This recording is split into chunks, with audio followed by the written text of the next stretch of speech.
हरिः ओम् श्री गुरुभ्यो नमः हरिः ओम् ॐ पार्थाय प्रतिबोधितां भगवत नारायणेन स्वयं व्यासेन ग्रथितां पुराणमुनिना मध्ये महाभारतम् अद्वैतामृतवर्षिणीं भगवतीम् अष्टादशाध्यायिनीम् अम्ब त्वामनुसन्दधामि भगवद्गीते भवद्वेषिणीम् यं ब्रह्मा वरुणेन्द्ररुद्रमरुतः स्तुन्वन्ति दिव्यैस्तवैः वेदैः साङ्गपदः क्रमोपनिषदैः गायन्ति यं सामगाः ध्यानावस्थिततद्गतेन मनसा पश्यन्ति यं योगिनः यस्यान्तन्न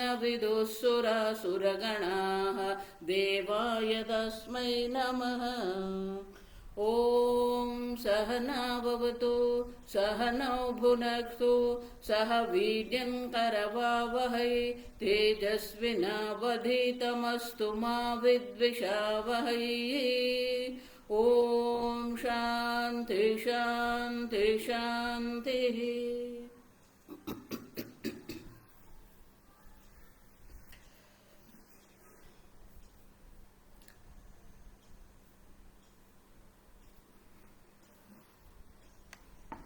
कर्मणि एव तव अधिकारः। कर्म की स्वतंत्रता है और स्वतंत्रता है माने कि निश्चय हमारा है। कर्म करना है न करना है अन्य प्रकार से करना है, ये निश्चय हमारा है और वो निश्चय के लिए हमारे पास कोई मापदंड होना चाहिए। आप देखो, अगर कोई मुझे ऐसे पूछ ले वडोदरा में किस यूनिवर्सिटी में एडमिशन लेना है, तो मुझे उनके बारे में कोई ज्ञान नहीं है, इसलिए उनके लिए कोई निश्चय मैं नहीं कर सकती। उसी प्रकार से अगर कर्म करने की आपको स्वतंत्रता है, कर्म का निश्चय आपको करना है, क्या कर्म करना है, कब करना है, कैसे करना है, ये विकल्प आपके पास है। कर्म की स्वतंत्रता माने कि ये विकल्प है आपका, ये स्वतंत्र संकल्प शक्ति भगवान ने आपको दे के रखी है। तो ये निश्चय करने के लिए मेरे पास कुछ तो होना चाहिए, कुछ मूलभूत ज्ञान होना चाहिए जिसके आधार पर मैं निश्चय ले सकूं। आप समझो, स्वतंत्रता का दुरुपयोग भी हो सकता है, स्वतंत्रता का सदुपयोग भी हो सकता है, और वो स्वतंत्रता का सदुपयोग है उसे ही शास्त्र में धर्म कहते हैं, स्वतंत्रता का जो दुरुपयोग है उसे ही शास्त्र में अधर्म कहते हैं। और इसीलिए प्रत्येक मनुष्य में जन्म से ही ये कर्म करने की स्वतंत्रता, स्वतंत्र संकल्प शक्ति है, और उनके साथ साथ भगवान ने उनको धर्म अधर्म का ज्ञान भी दिया है। अब और इसीलिए आगे भगवान कहते हैं कि जो ये धर्म अधर्म का ज्ञान हमारे पास है, तो किस प्रकार का कर्म हमें करना है, किस प्रकार से कर्म से हमें बचना है, वो भी हमारे लिए क्या है। आप देखो, हमें ही निश्चय करना पड़ेगा। और इसीलिए भगवान कहते हैं योगस्थ कुरु कर्माणि संगम त्यक्त्वा धनंजय सिद्ध सिद्ध समो भूत्वा समत्वम योग उच्यते। गीता में योग शब्द की 3 व्याख्या है, ये 2 व्याख्या यहां पर है कर्म योग में। समत्वम योग उच्यते, किस प्रकार से योगस्थ। अब देखो, योग माने कि ये बुद्धि जो है, हमारी भावना जो है, कर्म प्रत्यय हमारी जो भावना है, कर्म फल प्रत्यय जो हमारी भावना है, उसी में हमें स्थित होना है। अब देखिए, कर्मयोग की 2 ही व्याख्या है। कर्म में ईश्वर अर्पण बुद्धि है, कर्म फल में प्रसाद बुद्धि है। आप समझो, तो भगवान यहां कह रहे हैं, कर्म फल की दृष्टि से कह रहे हैं, जब योग की भावना में स्थित होकर हम कर्म करते हैं और संगम त्यक्त्वा, कर्म और कर्म फल के प्रति किसी प्रकार की भी हमें आसक्ति नहीं है। अब सिद्ध सिद्ध, सिद्धि मानी कि हमारे इच्छित फल अनुकूल कर्म फल हमें प्राप्त होता है। असिद्धि मानी प्रतिकूल है, जिसका हमने कभी भी कोई आशा नहीं रखी थी। सिद्धि असिद्धि में समो भूत्वा। अब सिद्धि में और असिद्धि में सम कैसे हो सकते हैं? सम होकर हमें समत्वम योग उच्यते। भगवान कहते हैं ये जो समत्व जो है, सिद्धि और सिद्धि के प्रति हमारे मन में जो समत्व है वही योग है। आप देखिए, कर्म कभी एक समान नहीं होते हैं, कर्म फल एक समान नहीं होते हैं, कर्म फल प्रत्यय हमारी भावना भी कभी भी एक समान नहीं होती है, हमारे राग द्वेष भी एक समान नहीं होते। आप देखिए, कर्म जो है देश काल वस्तु व्यक्ति भावना ये सब पर आधारित है। कर्म सापेक्षिक है, तो उसमें समत्व कैसे लाएंगे हम? अब देखिए, और इसीलिए पूज्य स्वामी जी बहुत सुंदर कहते थे, किसी भी कर्म हमें करना है तो शास्त्र कहते हैं, आप समझो, फलम अनुद्दिश्य मंदोपि न प्रवर्तते। प्रवर्तते कर्म कर्म, मंद बुद्धि वाला जो है वो भी जो कर्म कर रहा है, फलम अनुद्दिश्य न कर्म करोति। भले वो अपने हिसाब से अपनी समझ के अनुरूप वो उनके पास फल है, किसी फल की अपेक्षा से ही हम कर्म करते हैं। देखो, इसीलिए जो लोग कहते हैं ना कर्म करो फल की अपेक्षा मत रखो, वो है ही नहीं। कर्म फल का उद्देश्य नहीं है, अगर अपेक्षा नहीं है तो हम कर्म कैसे करेंगे? मैं गाड़ी में बैठ गई, जा रही हूं, कुछ तो प्रयोजन है ना।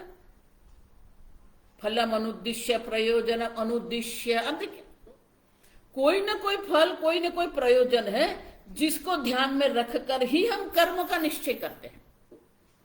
कर्म तो बाद में होगा, कर्म करने का जो निश्चय जो है, किस प्रकार का कर्म हमें करना है, वो निर्णय कौन करेगा?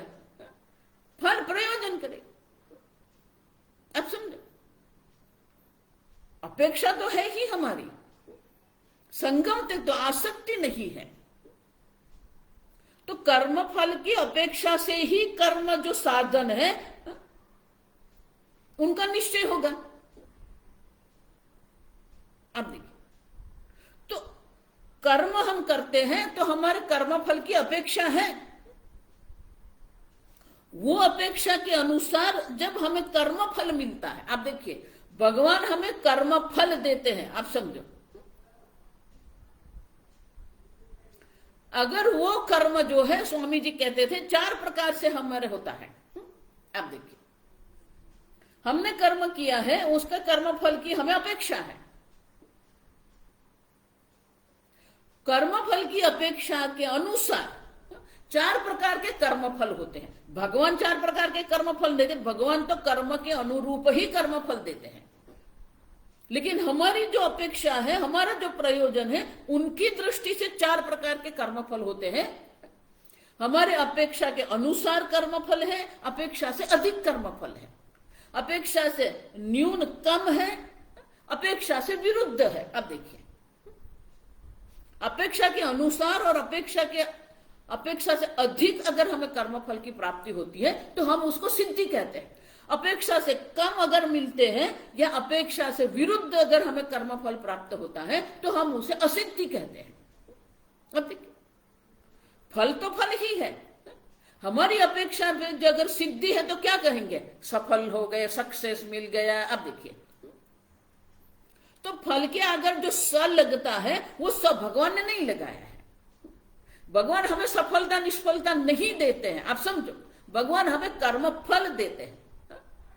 वो फल के आगे अगर हमारी अपेक्षा के अनुसार या अपेक्षा से अधिक अगर हमें कर्म फल प्राप्त होता है तो हम उसके ऊपर फल के आगे स लगाकर सफल। अब देखिए, अगर अपेक्षा से कम हो गया और अपेक्षा से विरुद्ध अगर हमें कर्म फल प्राप्त होता है तो उन फल के आगे हमें निष्फल। आप देखिए, सफल मानी सिद्धि, निष्फल मानी असिद्धि। अब तो भगवान कहते हैं सिद्ध सिद्ध्यो समो भूत्वा। आप देखिए, आपकी अपेक्षा के अनुसार वो सिद्धि है या असिद्धि है, उसमें आप सम हो जाइए। तो बोले उसमें सम कैसे होंगे हम? सफलता है तो आनंद होगा ही होगा, हर्षित होंगे ही होंगे। निष्फलता है तो निराशा आएगी ही आएगी। तो समत्व कैसे लाएंगे हम? आप देखिए, पूज्य स्वामी जी बहुत सुंदर कहते थे, आप समझो ये।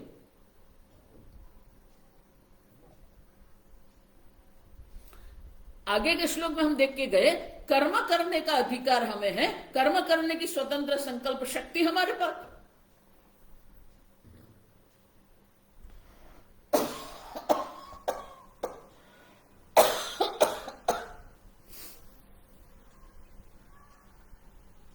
लेकिन कर्म फल क्या होगा, वो स्वतंत्रता हमें नहीं है। उनका अर्थ क्या हुआ? कर्म फल दाता जो है वो कौन है? अब देखिए, ईश्वर की अनेक प्रकार की व्याख्या वेदांत में है। यहां हमें दो प्रकार के ईश्वर की व्याख्या की अपेक्षा है। उस प्रकार से अगर हम ईश्वर को समझते हैं तो वो कर्मयोग है। अब देखिए, तो ईश्वर तो अभिन्न निमित्त उपादान, ये जगत का अभिन्न निमित्त उपादान कारण है। सर्जन करने वाला भी भगवान ही है, जिससे सर्जन हुआ वो द्रव्य भी भगवान है। ये मूलभूत ईश्वर की व्याख्या है। लेकिन हम जो कर्म करते हैं और कर्म फल हमें जो प्राप्त होता है, उनकी दृष्टि से अगर हम देखते हैं तो ईश्वर कौन है? कर्म फल दाता। अब देखिए, कर्म हम करते हैं, कर्म फल दाता जो है, कर्म फल उत्पन्न करने वाले ईश्वर है। अब देखिए, तो हमारी भारतीय संस्कृति में एक सामान्य हमारी एक समझ है। आप देखिए, छोटा सा बालक जो होता है, बालक के मन में भी ये समझ है। आप देखो, आपके पास नारिकेल है, कोकोनट है, तो आप वो मंदिर में जाके भगवान को अर्पण करते हैं। कुमकुम अर्पण कर, माता जी है तो कुमकुम अर्पण करते हैं, पुष्प अर्पण करते हैं, लड्डू, मोदक, गणेश भगवान को मोदक अर्पण करते हैं। अब देखिए, तो भगवान को हम जो अर्पण करते हैं, वो अर्पण करने के बाद पुजारी जब हमें कुछ देता है तो वहां से भगवान के चरण से हमारे पास जो आता है उसे हम क्या कहते हैं? सब जानते हैं ये शब्द। अब देखो, जब हम मंदिर में लेके जाते हैं तो वो मिठाई है, मोदक है। लेकिन वो भगवान को अर्पण करके जब हमें पुनः वो हमें प्राप्त होता है तो वो मोदक नहीं रहते, वो क्या हो जाते हैं? प्रसाद। आप देखिए, तो इनका अर्थ क्या हुआ?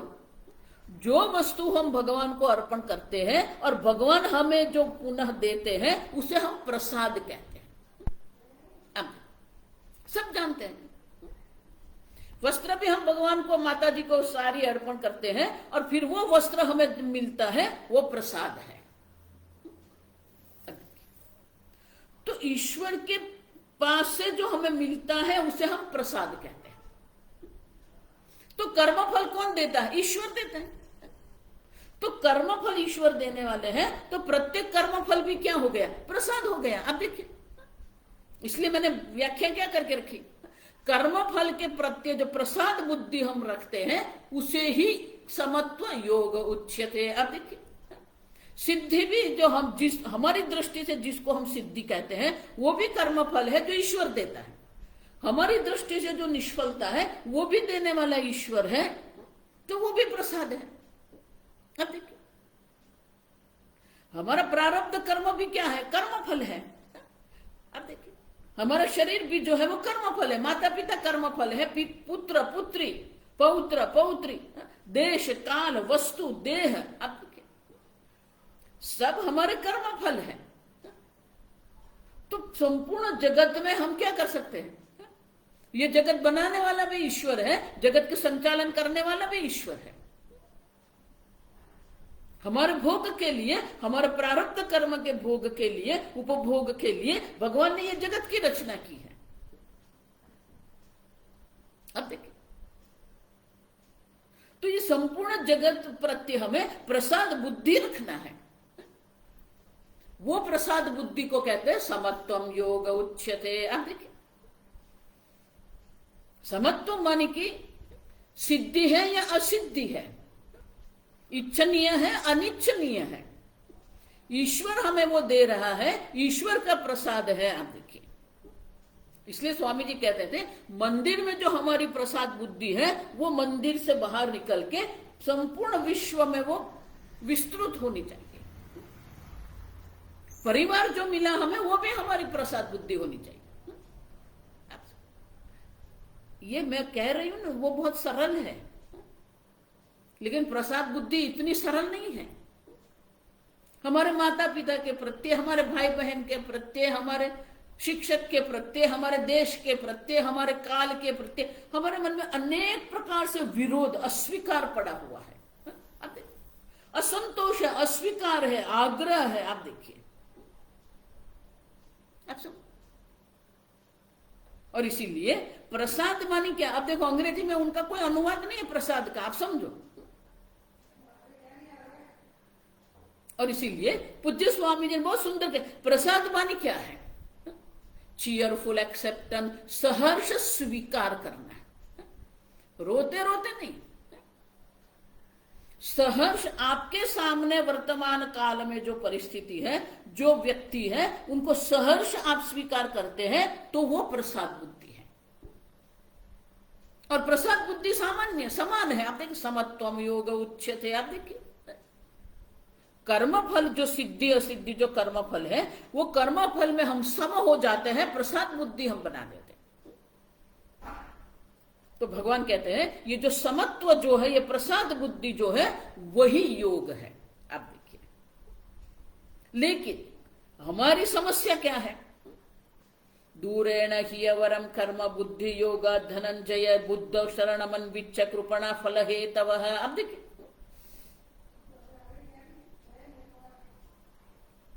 दूरेण ही अवरम कर्म बुद्धि योगा धनंजय। अब देखो, अवर मन निकृष्ट, बुद्धि योगा, ये प्रसाद बुद्धि जो हमें, समत्व बुद्धि जो है, बुद्धि योग माने कि ये जो समत्व बुद्धि जो हमारी है, ये समत्व बुद्धि जो है, उससे तो मात्र दूरेण ही अवरम कर्म, मात्र कर्म तो अत्यंत निकृष्ट है। दूरेण माने अत्यंत निकृष्ट है। आप सब जो सकाम भाव से आसक्ति सहित जो हम कर्म कर रहे हैं, वो सब जो है वो निकृष्ट कर्म है। और इसीलिए बुद्ध शरणमन विच्च, हमारी बुद्धि में भगवान ने हमें धर्म अधर्म का ज्ञान दिया ही है, जो जन्म से हमें सहज जिसको कहते हैं, धर्म अधर्म का ज्ञान हमारी बुद्धि में सहज है। और वो बुद्धि के शरण में हमें जाना चाहिए। क्यों? कृपणा फल हेतव। अब देखिए, फल हेतव, विशेष प्रकार के कर्म फल के लिए विशेष प्रकार के कर्म करना जो है वो तो कृपणता है। आप देखिए, आसक्ति से, कर्म फल में फलासक्ति से जो हम कर्म करते हैं, कर्मासक्ति से जो हम कर्म कर रहे हैं, भगवान कहते हैं वो तो कृपणता है। हमें ये कृपणता से ऊपर उठना है। कर्म फल के प्रत्यय प्रसाद बुद्धि जिस प्रकार से, उसी प्रकार से कर्म में भी कर्म प्रत्यय जो हमारी भावना, जो सकामता जो है, कर्म में अनेक प्रकार से आसक्ति होती है, ऐसा मत मानना। नहीं नहीं स्वामी जी, मुझे कुछ नहीं है, कुछ नहीं है, नहीं है, प्रसंग आने दो। मैंने ये कर्म किया, अब मैंने किया है, इतना तो मुझे मिलना ही चाहिए। अब ये कर्म अभिमान है हमारे मन, कर्म के प्रत्यय जो अभिमान है, कर्म के प्रत्यय हमारे मन में जो आसक्ति है, वो कर्म फल के प्रत्यय भी जो हमारी आसक्ति जो है, भगवान कहते हैं वो पुरुष कौन है? कृपण है। आप देखो, क्योंकि कर्म फल तो हम उत्पन्न करते ही नहीं है। ईश्वर के अनुग्रह से ही हमें कर्म फल की प्राप्ति होती है। कर्तुराज्ञया प्राप्यते फलम। ईश्वर की आज्ञा से ही हमें कर्म फल प्राप्त हो रहे हैं, और ईश्वर से हमें जो प्राप्त होता है वो तो प्रसाद है। फिर उसमें आसक्ति करना वो कृपणता, कंजूसाई है। आप देखो, तो फिर कर्म कैसे करना है हमें? बुद्धि के शरण में रहकर हम कर्म कैसे करें? तो आगे के श्लोक में भगवान कहते हैं, ये दूसरी व्याख्या योग की भगवान देते हैं, बुद्धि युक्तो जहाती है उभे सुकृत दुष्कृत। आप देखो, उभे सुकृत दुष्कृत, सुकृत मानी पुण्य कर्म, दुष्कृत मानी पाप कर्म। बुद्धि युक्त है। आप देखो, समत्व बुद्धि जो हमारी है उससे युक्त होकर ये पाप और पुण्य जिसको जहाती इह मानी ये मनुष्य शरीर एक बार आपको प्राप्त हो गए, स्वतंत्र संकल्प शक्ति आपको प्राप्त हो गई है, प्रसाद बुद्धि आपके मन में है, तो ये पुण्य पाप को भी आप त्याग कर दो। अब देखिए क्यों? तस्माद् योगाय युज्यस्व योग कर्म सुकौशलम। अब यहां सब लोग गड़बड़ करते हैं। कर्म में कुशलता योग है। अगर कर्म में कुशलता योग है तो दाऊद इब्राहिम जैसा बड़ा कर्मयोगी और कोई नहीं है, क्यों पकड़ते ही नहीं हम? कर्म में कुशलता है तो पॉकेट मार भी जो है वो भी कर्मयोगी बन जाएगा। कर चोरी करने वाले वो भी योगी बन जाएगा। नहीं, आप समझो, इसीलिए कहते हैं बुद्धि युक्त, समत्व बुद्धि के साथ जो हम ये कर्म कर रहे हैं, वो जो कर्म जो है, वो कर्म जब हम करते हैं, योग कर्म सुकौशलम। ये कुशल शब्द कहां से आया? उपनिषद से आया है। कुशल मानी एक्सपर्टी नहीं है यहां, आप समझो। अगर वो एक्सपर्टी मानी कुशलता के अर्थ में भी लेना है तो किस अर्थ में है वो? धर्मान्न प्रमदितव्यम कुशलान्न प्रमदितव्यम। अब देखो, धर्म में किसी भी प्रकार से कोई प्रमाद नहीं होना चाहिए। कुशलान्न प्रमदितव्यम। अब देखो, किस प्रकार के कर्म हमें करना है, किस प्रकार के कर्म का हम चयन करते हैं, उसमें हमारी कुशलता होनी चाहिए। कर्म के विषय में हमारी जो कुशलता वो ये है कि हम किस प्रकार के कर्म का चयन करते हैं। क्योंकि आपके पास स्वतंत्रता है, स्वतंत्र संकल्प शक्ति है, तो किस कर्म आपको करना है, किस कर्म आपको नहीं करना है, उनका निश्चय करने वाली जो बुद्धि है उसे ही हमें कुशलता कहते हैं, और वो कुशलता ही योग है। देखो, इसलिए पूज्य स्वामी जी बहुत सुंदर कहते हैं, ये कर्मों में जो पसंदगी हमें करनी है, जो कर्मों में हमें विकल्प प्राप्त है, वो विकल्प अंग्रेजी में चॉइस कहते हैं। तो स्वामी जी हमेशा कहते, हमारे पास क्या विकल्प है? धर्म अधर्म है हमारे सामने, लेकिन कोई विकल्प है नहीं है। चॉइसलेस चॉइस उसको कहते हैं। विकल्प रहित विकल्प है, हमें धर्म का ही अनुसरण करना है। और इसीलिए धर्म अनुसार हम कर्म करते, वो हमारी कुशलता है। किसी प्रकार से भी पुण्य पाप कर्म फल का हम त्याग कर देते हैं, उसमें हम समत्व बुद्धि रखते हैं, लेकिन कर्म जो हम कर रहे हैं वो कर्म में भी हम धर्मनिष्ठ होकर कर्म करें। योग कर्म सुकौशलम। और इसीलिए कौशलता यही है, कुशलता तो यही है हमारी, कि हम कर्म जो कर रहे हैं वो कर्म किस प्रकार से कर रहे हैं। योग कर्म सुकौशलम, किस प्रकार के कर्म का हम चयन करते हैं, देश काल वस्तु वय आश्रम, ये सबके आधार पर हमें कर्म का निश्चय करना है। तो हमारे मन में इतनी कुशलता होनी चाहिए कि हमें तुरंत हमें मन में आ जाएगा ये कर्म मुझे करना चाहिए। आप देखिए, माने कि हमारे मन में कोई अस्पष्टता नहीं है। कुशलता माने कि किस कर्म मुझे करना है, किस कर्म मुझे नहीं करना है, उनके बारे में हमारे मन में कोई अस्पष्टता नहीं है। ये मेरा स्वधर्म, आगे सब आएगा, ये स्वधर्म है, ये सत्कर्म है, मुझे करना है। योग कर्म सुकौशलम, कर्म की दृष्टि से कौशलम, कुशलता। लेकिन कर्म जो हम करते हैं, आप देखिए अभी सही में कुशलता क्या होगी कि कर्म जब हम करते हैं, कल हमने देखा कि किसी भी कर्म करने के लिए 3 प्रकार के परिबल की आवश्यकता होती है। यत्न, काल, दैवम।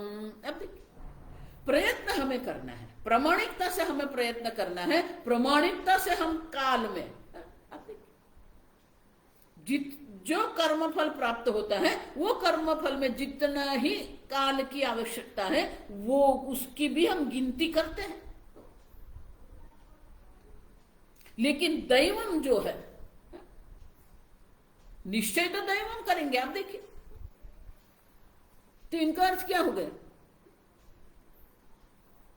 कर्म में भी पूर्णतः कर्म हम नहीं कर रहे हैं, ईश्वर के अनुग्रह से ही कर्म संभव है। मैं बोल रही हूं किसके कारण? अग्नि देवता के अनुग्रह से। आप मुझे दर्शन कर रहे हैं सूर्य देवता के अनुग्रह के कारण, आप श्रवण कर रहे हैं दिग् देवता के अनुग्रह के कारण। अब ये हाथ जो ग्रहण कर रहा है तो किसके कारण है? विष्णु देवता। अब देखिए, सॉरी, इंद्र देवता। आप देखो, हम पैर से गति करते हैं विष्णु देवता के अनुग्रह से। तो हमारे प्रत्येक कर्म के पीछे ये अनेक देवताओं का अनुग्रह है, और वो देवता के अनुग्रह को अगर हम गिनती में लेते हैं तो हमें कर्म के प्रति ईश्वरार्पण बुद्धि होती है। आप देखिए, कर्म में ईश्वरार्पण बुद्धि वही कुशलता है, और कर्मफल में प्रसाद बुद्धि वही समत्व है। और इसीलिए भगवान कहते हैं आगे कि इस प्रकार से कर्म में ईश्वरार्पण बुद्धि, कर्म फल में प्रसाद बुद्धि।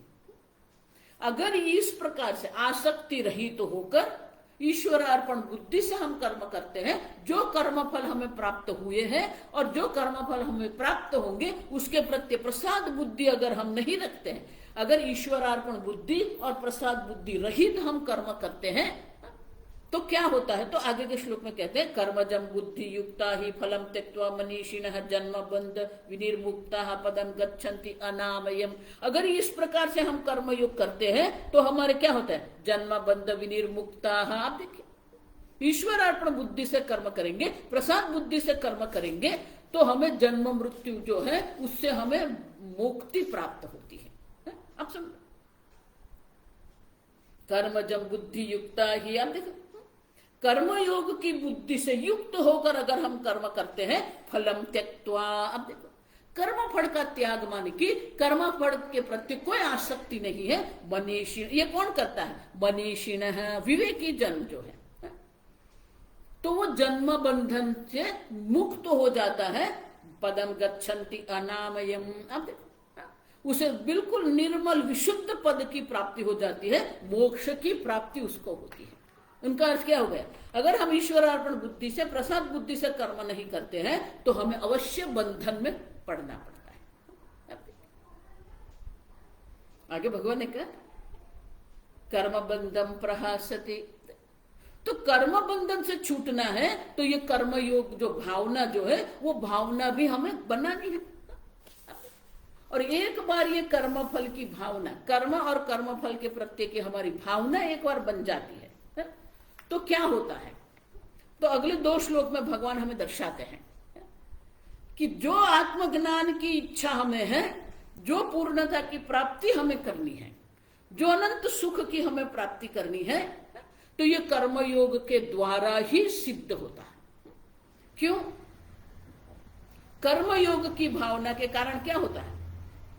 यदा ते मोह कलिलम बुद्धिर्व्यतितरिष्यति तदा गंतासि निर्वेदम श्रोतव्यस्य श्रुतस्य च। अब देखिए, जब हमारे मन में ईश्वर अर्पण बुद्धि प्रसाद बुद्धि होती है तो हमारे हृदय में जो मोह कलिलम, मोह रूपी जो कालुष्य मानी की मलिनता जो हमारे हृदय में है, तो हमारी बुद्धि वो मलिनता को पार कर जाएगी, मानी कि हमारी बुद्धि अत्यंत निर्मल शुद्ध हो जाएगी। अब देखिए, तो हमारी बुद्धि में जो कुछ भी विघ्न रूप जो है, प्रतिबंधक जिसको शास्त्र में कहते हैं, जो भी कोई प्रतिबंधक है, जो मलिनता है, तो कर्मयोग की बुद्धि से हम जब कर्म करते हैं तो हमारे मन में जो भी कोई मोह पड़ा हुआ है, जो भी कोई मलिनता पड़ी हुई है, वो सब की निवृत्ति हो जाती है। हमारी बुद्धि अत्यंत शुद्ध और निर्मल हो जाती है। अब देखिए, अब एक बार हमारी बुद्धि शुद्ध हो गई, निर्मल हो गई, तो क्या होता है? तदा गंतासि निर्वेदम। अब देखिए, तदा गंतासि, अर्जुन तू निर्वेद वैराग्य प्राप्त करेगा, ये भविष्य है। जब ये कर्मयोग में हमारी बुद्धि निष्ठ हो जाती है तब हमें वैराग्य की प्राप्ति होती है। आप समझ रहे हो? ऐसा मत मानना ये तिलक लगा दिया, ये कपड़ा पहन लिया, ऋषिकेश में रहने लगे तो वैराग्य हो, कोई नहीं। वैराग्य कोई बाह्य त्याग की बात नहीं है। आप समझो, बाह्य त्याग तो करना ही है, लेकिन बाह्य त्याग मात्र से वैराग्य नहीं होता है।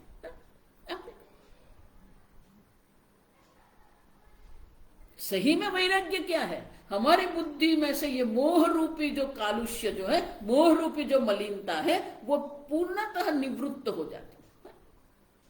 हमारी बुद्धि अत्यंत निर्मल शुद्ध हो जाती है। हमारी बुद्धि ईश्वर अर्पण बुद्धि में और प्रसाद बुद्धि में निष्ठ हो जाती है। तब हमें वैराग्य की प्राप्ति। अर्जुन गंता, भगवान अर्जुन को कह रहे हैं, तदा गंतासि निर्वेद। अर्जुन तब तुझे निर्वेद माने की वैराग्य की प्राप्ति होगी।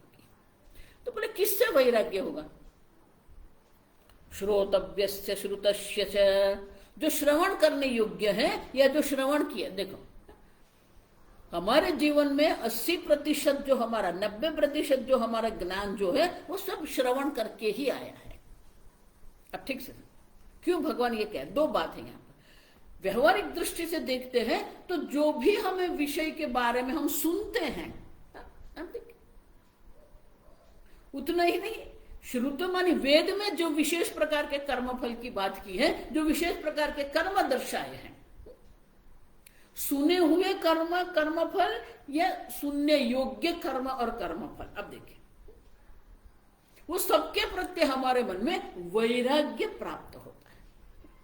अब देखो, ब्रह्म ज्ञान के लिए एक ही सद्गुण की आवश्यकता है, वो है वैराग्य। 13वें अध्याय में भगवान शंकराचार्य जी ये कहेंगे, विरक्तस्यैव अधिकारः ब्रह्म विद्याया। और वैराग्य, ये दो प्रकार की बुद्धि जो हम हमारे लाते हैं जीवन में, तो हमें ये वैराग्य प्राप्त होता है, ईश्वरार्पण बुद्धि और प्रसाद बुद्धि। ठीक है, वैराग्य तो हो गया। अब वैराग्य होने मात्र से कुछ नहीं होगा। आप समझो, वैराग्य होने से अच्छा है ये तो।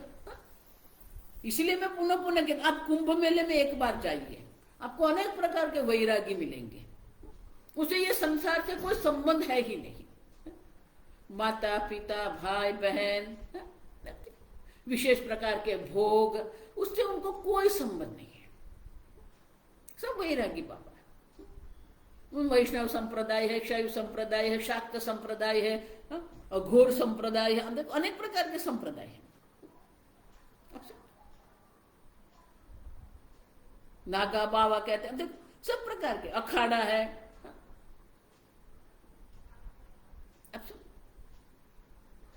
लेकिन संसार के प्रति हमारा वैराग्य हो गया, उसमें हमें कोई रुचि नहीं है।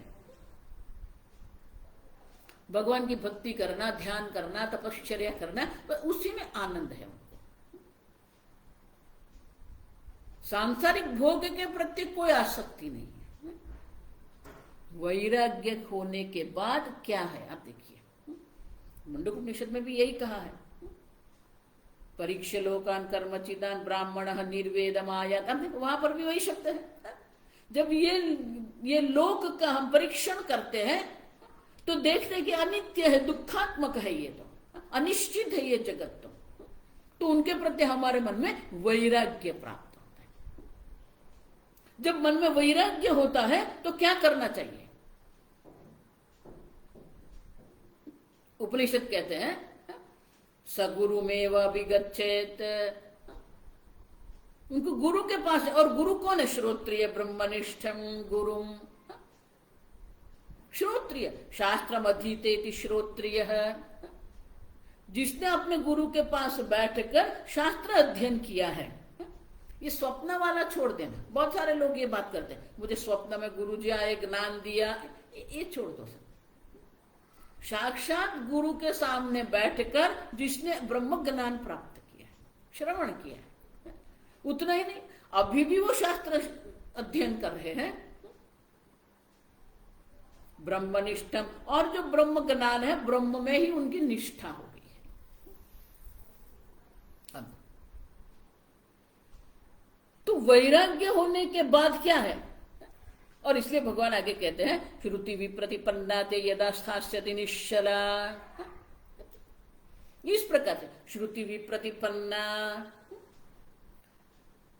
श्रुति से कभी भी भ्रमित न होने वाली, आगे देखिए वेदवादरता पार्थ नान्य दस्तीतिवाद, जो लोग ये वेद में जो अनेक प्रकार के कर्म और कर्म फल बताए हैं उसी में उनकी बुद्धि घूमती रहती है। लेकिन जिसकी बुद्धि ये कर्म फल से ऊपर उठ गई है, श्रुति विप्रतिपन्ना ते बुद्धि ही, जो बुद्धि ये श्रुति में जो कर्म फल दर्शा है उसके प्रति जिसके मन में वैराग्य प्राप्त हो गए, उतना ही यदा स्थास्यति निश्चला, अब वो बुद्धि निश्चल हो गई है। पहले अनिश्चल थी, आप देखो विचलित होती रहती थी, ये करना है, ये करना है, यह करना है, वहां करना है, ये करना है, यहां जाना है, वहां जाना है, उसको मिलना है। आप देखो हमारी बुद्धि इस प्रकार से विचलित रहती है। अब क्या हो गया? निश्चला बुद्धि ही, आप देखो यदा स्थास्यति, आप देखो जब इस प्रकार से सर्व प्रकार के कर्म फल प्रत्यय से आसक्त नहीं है और निश्चल होकर दृढ़ बुद्धि जब प्राप्त होती है, समाधो अचला बुद्धि ही, अब देखो यह समाधि का अर्थ समाधि नहीं है। शंकराचार्य कहते हैं सम्यक आधीयते अस्मिनिति समाधि ही आत्मा, अब देखो संपूर्ण जगत जिसमें निष्ठ है, समाहित हुआ है, उसे आत्मा कहते हैं। और इसलिए भगवान कहते हैं कि एक बार ये वैराग्य प्राप्त हो गया और जब हम शास्त्र श्रवण करते हैं तो वो आत्मा में हमारी बुद्धि निश्चल हो जाती है। तदा योगम अवाप्स्यसि, तब उसको ब्रह्म ज्ञान होता है। इस प्रकार से भगवान ने स्पष्ट रूप से कह दिया कि अर्जुन, इस प्रकार से जब कर्मयोग की भावना से हम जीवन व्यतीत करते हैं तो हमारी बुद्धि निश्चल होती है, दृढ़ होती है, वैराग्य, दृढ़ वैराग्य की प्राप्ति होती है और तब ये आत्मज्ञान की प्राप्ति होती है। यहाँ योग का अर्थ अष्टांग योग नहीं है, योगम अवाप्स्यसि माने कि तुझे आत्मज्ञान अवश्य प्राप्त होगा, भविष्य काल है अवाप्स्यसि, तो आत्मज्ञान उसको प्राप्त हो जाएगा, भगवान कहते हैं। अब अर्जुन के मन में प्रश्न आया कि जिसको आत्मज्ञान होता है, इस प्रकार से जिसके मन में वैराग्य, दृढ़ वैराग्य है, जिसकी बुद्धि निर्मल हो गई है, वो आत्मा में निष्ठ हो जाते हैं, उसे आत्मज्ञान की प्राप्ति अवश्य होती है। तो अर्जुन के मन में प्रश्न आया कि जिसको आत्मज्ञान होता है वो कौन है, कैसा है? अर्जुन उवाच स्थित प्रज्ञस्य का भाषा समाधिस्थस्य केशव स्थितदिः किं प्रभासेत किमाशीत व्रजेत किम। तो ये आत्मज्ञानी कौन है? तो अर्जुन बाह्य दृष्टि से पूछ रहा है। अब देखिए, स्थित प्रज्ञस्य, जिसकी प्रज्ञा ये आत्मज्ञान में स्थित हो गई, स्थास्यति निश्चला, भगवान ने कहा कि उसकी बुद्धि स्थित हो जाए, आत्मज्ञान में स्थित दृढ़ निश्चल हो जाता है। तो जिसकी बुद्धि प्रज्ञा आत्मज्ञान में स्थित हो गई। शंकराचार्य स्थित प्रज्ञा की व्याख्या बनते, स्थिता प्रतिष्ठिता प्रज्ञा बुद्धि ही अहम ब्रह्म इति स्थित प्रज्ञा, जिसकी बुद्धि ये ब्रह्म ज्ञान में स्थित हो गई है उसे स्थित प्रज्ञा कहते हैं। तो अर्जुन कहता है स्थित प्रज्ञा क्या भाषा। अब देखो भाषा माने कि उनकी भाषा माने उनकी वाणी कैसी है। अब देखो जिसको ये दृढ़ ज्ञान हो गया है, जिसकी बुद्धि आत्मा में स्थित हो गई है,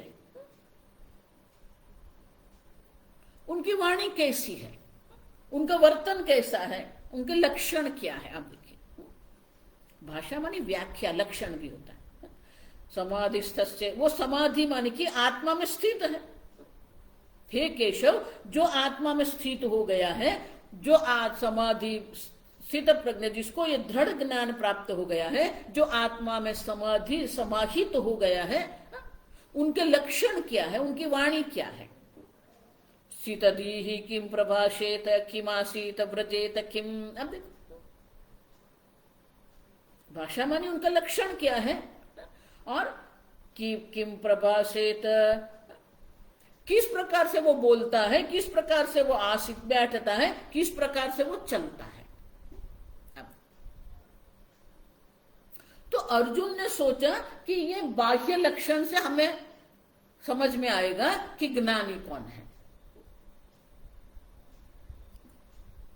तो क्या धीरे धीरे बोलने से कोई ज्ञानी बन जाएगा? नहीं, वो तो हमेशा ध्यान में बैठा है। हम कहां से कहां आत्मज्ञान को जोड़ के बैठ जाते हैं। आत्मज्ञान से ये बाह्य लक्षण का सही में कोई संबंध नहीं, आप समझना। जो बाह्य लक्षण है, जो उपाधि है, वो सब प्रारब्ध से है। उससे ये आत्मज्ञान से क्या संबंध है? और इसलिए अर्जुन का जो उद्देश्य था ये ज्ञान, ये प्रश्न का, वो भगवान समझ गए। भगवान किसी प्रकार से बाह्य कोई लक्षण जो अर्जुन ने पूछे हैं, अब कैसे बोलते हैं, कैसे चलते हैं, कैसे बैठते हैं, वो कोई उत्तर भगवान नहीं देते। क्यों? क्योंकि प्रश्न का जो उद्देश्य है उसे भगवान पकड़ते हैं। आपको आत्मज्ञानी का लक्षण जानना है, उनको बाह्य लक्षण से कोई संबंध नहीं है। और इसलिए भगवान उवाच प्रजहाति यदा कामान सर्वान् पार्थ मनोगतान् आत्मन्येवात्मना तुष्ट स्थित प्रज्ञस्तदोच्यते। देखो यही एक व्याख्या है। स्थित प्रज्ञ जो है, ब्रह्म ज्ञान में जो निष्ठ जो है, जिसकी बुद्धि ब्रह्म ज्ञान में निष्ठ हो गई है, उनकी यही एक व्याख्या है। आप समझो, बाकी जब जो है सब व्यवहारिक दृष्टि से है। मुख्य व्याख्या क्या है? आत्मन्येव आत्मना तुष्ट, जो अपने स्वरूप में ही स्थित हो गया है, संतुष्ट है। मानी कि उनको संतोष के लिए, उसके आनंद के लिए आत्मा से अन्य की अपेक्षा नहीं है। आत्मनि आत्मना एव तुष्ट, आत्मा के द्वारा आत्मा में वो संतुष्ट है। अब देखिए वो प्रसन्न है। लेकिन कैसे होता है ये? प्रजहाति यदा कामन, यदा, आप देखिए जब तक हम ये कामना इच्छा की गड़बड़ में पड़ते रहते हैं, तब तक हम सुखी दुखी होते रहते हैं। लेकिन प्रकर्षेण जहाति, आप देखो सर्वान् पार्थ मनोगतान् कामान। अब देखिए अच्छा, मनोगता, मन में उत्पन्न होते हुए ये जितनी भी कामनाएं हैं, सब कामना का सुचारू रूप से जिसने त्याग कर दिया है। प्रकर्षेण जहाति थी प्रजहाति। अब देखो तो इसका अर्थ क्या हुआ? क्या ये भी हम बिल्कुल शाब्दिक अर्थ लेंगे? नहीं, आप देखो कोई शाब्दिक अर्थ नहीं है यहां पर। क्या ज्ञानी के मन में कोई इच्छा ही नहीं होती है? सर्व प्रकार की इच्छा की निवृत्ति हो जाती है क्या? नहीं। इस जगत में कोई राग द्वेष इच्छा से मुक्त नहीं है। अब समझो, इच्छा सबके मन में है।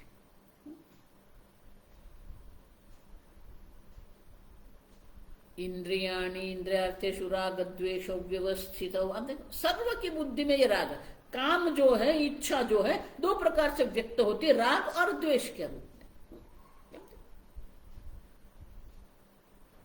तो सब कोई भी व्यक्ति कभी भी राग द्वेष से मुक्त नहीं है। इंद्रियाणि मनोबुद्धि अस्ति अधिष्ठान उच्यते, सबके मन में, इंद्रियों, मन, बुद्धि की दृष्टि से ये राग द्वेष है ही है। तो फिर ये आप भगवान क्यों कहते हैं जिसने त्याग कर दिया है? आप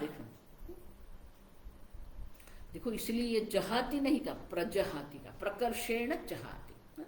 तो ये प्रकर्षेण मानी क्या है? सुचारू रूप से मानी क्या है? देखो, त्याग दो प्रकार से होते हैं। एक भौतिक त्याग होता है, एक मानसिक त्याग होता है। अब सब जानते हैं,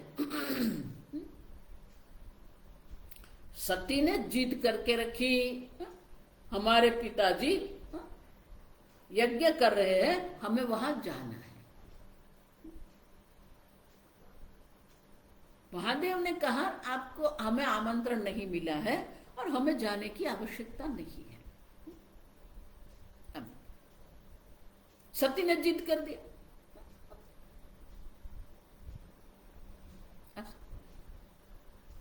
तो भगवान ने कहा, ठीक है, अगर आपको जाना है तो आप जाइए।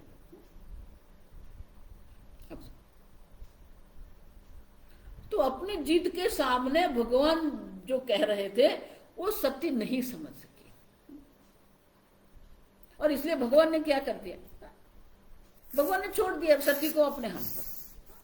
ठीक है, आप जाइए। सती समझ गई थी, फिर भी उनकी जिद इतनी थी कि भगवान जो कहते थे वो समझ नहीं पाई, और भगवान अपने ध्यान में बैठ गए।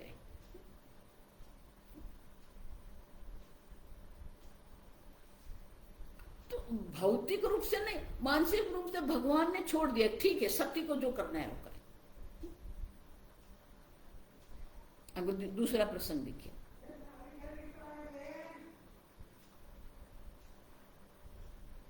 रामायण काल में भगवान शिव जी मां पार्वती को, ये रामायण का देखो, ये मुख्य वक्ता और श्रोता रामायण के जो है वो भगवान शिव और माता पार्वती है।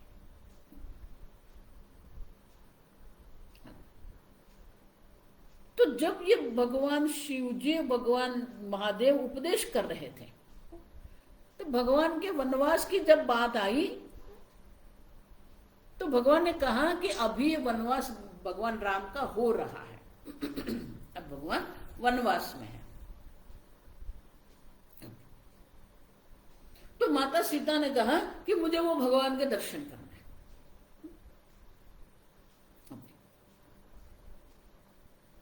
तो भगवान शिव ने कहा कि ठीक है, चलो मैं भी दर्शन कर लेता हूं, आप भी दर्शन कर लो।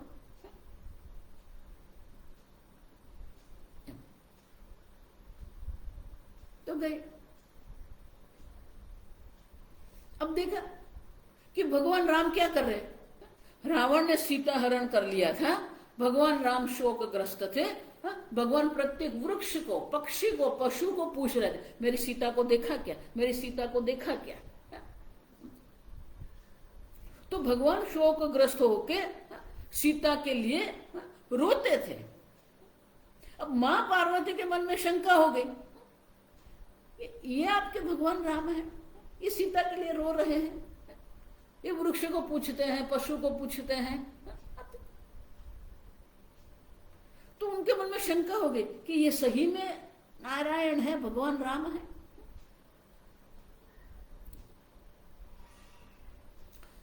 तो महादेव ने कहा कि हाँ, ये राम है, अवतार कार्य है, अवतार कार्य में, अवतार लीला में जो भी करना है वो कर रहे हैं, शंका मत करो। लेकिन शंका ऐसी बात है ना, आगे आगे आएगा ये भी, कि एक बार मन में ये शंका का कीड़ा बैठ जाता है ना, फिर उसको निकालना बहुत कठिन है, आप समझो। और माता पार्वती के मन में आ गया। अब देखो, तो बोले नहीं नहीं, मुझे जाके देखना है कि सही में वो राम भगवान है कि नहीं। भगवान ने कहा ठीक है जाइए। अब गए वहां पर, तो पार्वती ने देखा कि मैं पार्वती के रूप में तो कैसे जाऊं। मां पार्वती ने क्या किया, देखो ये शंका जो होती है ना, एक बार मन में शंका आती है ना, फिर जो भी हमारा निश्चय होता है अयोग्य निश्चय ही होता है, कभी निश्चय हमारा ठीक नहीं होता। तो पार्वती ने सीता माता का रूप धारण कर लिया, और सीता माता का रूप धारण करके वो भगवान राम के सामने खड़े हो गए। अब देखिए, भगवान राम तो समझ गए कि ये मां पार्वती है, लेकिन सीता के रूप में मां पार्वती को प्रणाम करना है, लेकिन प्रणाम नहीं कर सकते। क्यों? क्योंकि ये पत्नी सीता के रूप में है। अब देखिए, अच्छा, तो एक बार सीता का रूप मां पार्वती ने धारण कर लिया, पुनः जब आए तो भगवान जो शिव जो थे वो समाधि में बैठ गए। मां पार्वती भी समझ गई कि भले मैं यहां कैलाश में भगवान के साथ हूं, लेकिन मानसिक रूप से भगवान मेरे साथ नहीं है। क्यों? क्योंकि सबसे बड़ी भूल कर दी, मां सीता का रूप धारण कर लिया। तो भगवान शिव जी ने क्या किया, मानसिक रूप से त्याग कर दिया। सती का त्याग होगा, आप सुनो, हमें भी वही क्या, प्रजहाति माने मानसिक रूप से आप त्याग कर दो। भौतिक दृष्टि से तो जो करना, प्रारब्ध से जो प्राप्त होना वो तो होता ही रहेगा, प्रारब्ध से जो करना वो करना ही है हमें। मानसिक रूप से हम ये सब जो त्याग करते हैं, सर्व प्रकार की इच्छा का हम त्याग करते हैं, उससे कहते हैं प्रजहाति। एक अर्थ। अब देखिए, मनोगतान कामान, ये काम के लिए भगवान ने एक विशेषण का प्रयोग किया है, मनोगतान। हमारे मन में रहली जितनी भी इच्छा है उसका त्याग कर। अब देखो, तो विशेषण का प्रयोग कब हम करते हैं? इंटेलेक्चुअल थिंकिंग हम कहते हैं क्या? थिंकिंग माने ही इंटेलेक्चुअल है, विचार करना ही बुद्धि का विषय है। तो फिर इंटेलेक्चुअल थिंकिंग हम नहीं कह सकते। विशेषण का प्रयोग करने की कोई आवश्यकता नहीं है, इंटेलेक्चुअल थिंकिंग। उसी प्रकार से मनोगतान कामान, तो जो कामना है, इच्छा, वो मन में ही है ना, तो फिर मनोगतान भगवान क्यों कह रहे हैं? अब देखिए, अगर भगवान मनोगतान कामन कह रहे हैं तो उनके पीछे भी उद्देश्य है। क्या उद्देश्य है? जिसकी बुद्धि आत्मज्ञान में स्थित हो गई है वो पूर्णतः जानता है, स्पष्ट रूप से जानता है, जितनी भी कामना जो है वो सब मन में है, आत्मा में नहीं है।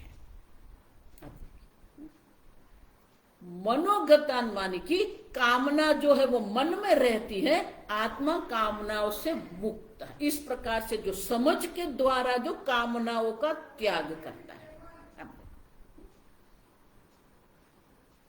जिस प्रकार से जन्म मृत्यु जो है वो देह का है, आत्मा का है ही नहीं, उसी प्रकार से जो भी राग द्वेष है, जो भी इच्छा जो है, वो सब कहां पर रहते? मन में है। मैं मन हूं ही नहीं। अब जब मैं मन नहीं हूं तो राग द्वेष भी मेरे नहीं है। इस प्रकार से जो पूर्णतः राग द्वेष कामना के प्रत्यय अहंता ममता का जिसने त्याग कर दिया है, प्रजहाति यदा का, जब ये मन में सब है, आत्मा ये सबसे मुक्त है। इस प्रकार से जो जानता है, उतना ही नहीं, आत्मन्येव आत्मना तुष्टः स्थित प्रज्ञस्तदोच्यते, तदा उनको स्थित प्रज्ञ कहते हैं। माने कि उनको प्रसन्न रहने के लिए, आनंद में रहने के लिए आत्मा से अन्य की कोई अपेक्षा नहीं है। आत्मा स्वयं आनंद सच्चिदानंद स्वरूप है, और इसलिए सच्चिदानंद आत्मा में जिसकी निष्ठा हो गई है उसे प्रसन्न रहने के लिए कोई अन्य की अपेक्षा नहीं है। आप समझ? लेकिन व्यवहारिक दृष्टि से देखते हैं तो सब होगा, और इसलिए भगवान कहते हैं दुखेशु अनुद्विग्न मनाः सुखेशु विगत स्पृह वीतराग भय क्रोधः स्थित धीर मुनिरुच्यते। आप देखिए, व्यवहारिक दृष्टि से, प्रारब्ध की दृष्टि से तो उनके जीवन में भी दुख आएंगे ही। दुख, दुखेशु बहुवचन है। आप देखो, माने अनेक प्रकार की प्रतिकूलता, अनेक प्रकार के दुख उसके जीवन में भी संभव है। उतने ही नहीं, सुखेशु, आप देखो, सुख माने अनुकूल परिस्थिति भी उनको प्राप्त होगी। दुखेशु अनुद्विग्न मनः, जिसका मन ये प्रतिकूलता में उद्विग्न नहीं होता है, जिसका मन सुख की अनुकूलता परिस्थिति में, सुख में, विगत स्पृह, जो कोई विशेष प्रकार की इच्छा माने की आसक्ति नहीं करता है। वीतराग भय क्रोध है। अब देखो, मैंने कहा ना, कामना दो प्रकार से प्रकट होती है, राग और द्वेष। राग होता है, और अगर राग की इच्छा की पूर्ति नहीं होती है तो मन में क्रोध होता है, द्वेष होता है। जिस कारण से ये इच्छा की पूर्ति नहीं हुई उसके प्रति हमारे मन में क्रोध होता है। और इसलिए भगवान कहते हैं कि जिसका मन ये वीतराग भय क्रोध है, जो राग द्वेष से मुक्त जिसका मन है, माने कि भगवान कहते हैं कि राग द्वेष के प्रति कोई अहंता ममता जिसके मन में नहीं। लेकिन यहां भगवान एक तीसरा शब्द प्रयोग कर, भय। आप देखिए, राग भय क्रोध है। क्यों? जहां राग द्वेष होता है वहां भय रहता है। आप देखिए, और इसीलिए राग और क्रोध के मध्य में ये भय शब्द है। राग में भी उसको देहली दीप न्याय कहते हैं। जिस प्रकार से द्वार पर हम दीप रखते हैं तो वो दीपक जो है घर के अंदर भी प्रकाशित करते हैं, घर के बाहर भी प्रकाशित करते हैं। उसी प्रकार से ये भय दोनों ओर है। राग की दृष्टि से भी भय रहता है, क्रोध की दृष्टि से भी भय रहता है। और इसीलिए जिसका मन वीतराग भय क्रोध है, देखो, मुनि ही मननशील है, जो आत्मचिंतन करने वाले जो मुनि है, वो सब ये राग भय क्रोध से जो मुक्त हो गया है, स्थित ही, जिसकी बुद्धि आत्मज्ञान में स्थित हो गई है, उच्चते, उसे स्थित धी, स्थित प्रज्ञ कहते हैं। माने कि उनके जीवन में भी भगवान स्पष्ट रूप से, देखो इसलिए मैं कहते हैं आप ऐसा मत मानना आत्मज्ञान हो जाएगा फिर सब अनुकूल हो जाए, कुछ नहीं होने वाला। शरीर में डायबिटीज है तो रहने वाला ही है, हार्ट अटैक आना है तो हार्ट अटैक आना ही है। अब देखिए, बाह्य संबंधों में प्रतिकूलता है, वो प्रतिकूलता रहने वाली ही है।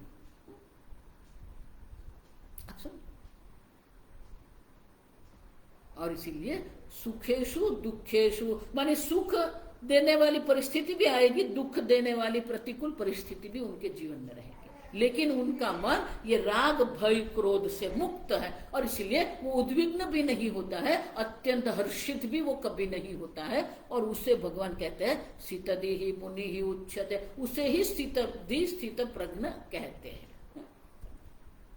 और इस प्रकार से भगवान ये बहुत सुंदर स्थित प्रज्ञ के लक्षण कहते हैं, कल देखेंगे।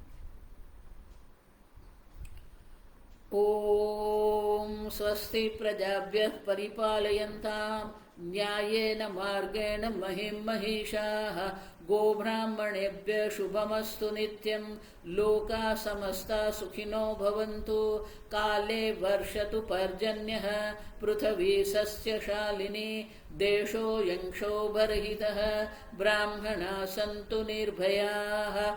ॐ सर्वेषां स्वस्तिर्भवतु, सर्वेषां शान्तिर्भवतु, सर्वेषां पूर्णं भवतु, सर्वेषां मङ्गलं भवतु। सर्वे भवन्तु सुखिनः, सर्वे सन्तु निरामयाः, सर्वे भद्राणि पश्यन्तु, मा कश्चित् दुःखभाग् भवेत्। असतो मा सद्गमय, तमसो मा ज्योतिर्गमय, मृत्योर्मा अमृतङ्गमय। ॐ पूर्णमदः पूर्णमिदं पूर्णात् पूर्णमुदच्यते, पूर्णस्य पूर्णमादाय पूर्णमेवावशिष्यते। ॐ शान्ति शान्ति शान्तिः। हरिः ॐ। श्री गुरुभ्यो नमः। हरिः ॐ।